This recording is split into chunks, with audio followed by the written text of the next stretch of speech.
When you postpone things to the very end, then you have to hurry to fix and to mend. You begin to curse, to comprehend, because there isn't any time left to lend. You promised yourself you'll pull up your act, but when the time comes to mend your pact, you slid and slide to the same distract. It's repeating again, and that's the fact.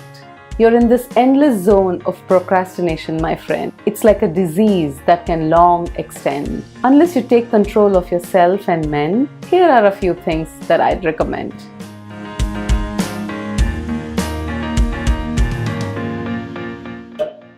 Create accountability. Depending on the task that you have, declare it to someone who can become your cheerleader. Make an accountability partner.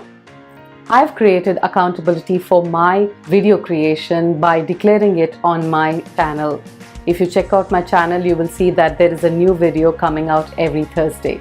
This helps me push myself and get things done consistently.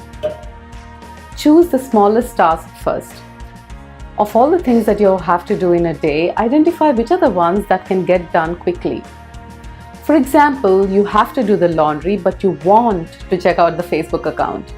Just before you pick up your phone, tell yourself that you will check the Facebook account the moment you put the clothes into the washer. And before you pick up the phone, physically strike it off from your list. The action of striking it off your list will motivate you to pick up the next task. Create a 2-minute rule. Newton taught us that objects at rest tend to stay at rest, and objects in motion tend to stay in motion. Remember that? David Allen talked about the 2-minute rule in his book, Getting Things Done. The hack here is that when you start doing something with an intention of doing it for just 2 minutes, you will typically continue to do the task beyond this time. So when you want to write a blog, set an intention to write just 1 para. When you want to run, set an intention to just put on your shoes and get out of the house. The key here is to just get started, because most of us do have the starting trouble. Use tech to break tech.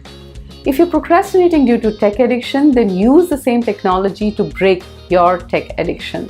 Apps such as Off Time or Break Free can be used to cut out all the distractions that arise from the smartphones.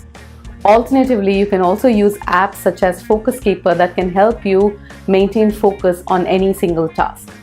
Understanding what is making you procrastinate and distract from the tasks at hand can help you create mechanisms to counter it. Master goal setting. Sometimes simple things such as planning, organizing, and prioritizing can help you stay focused and on track. The general pattern is that when you are disorganized, you are overwhelmed with the things that you have to do in your hand.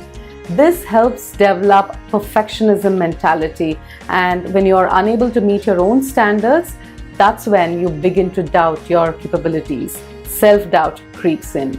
So mastering goal setting and actually following it will help you prevent procrastination. Do you have any other tricks up your sleeve? Do let me know in the comments below. If you find this video resourceful, give it a thumbs up, and of course share it with a friend who you think is procrastinating majorly right now. And of course, don't forget to subscribe and keep sending me all your good vibes. Have a fabulous time. Bye-bye.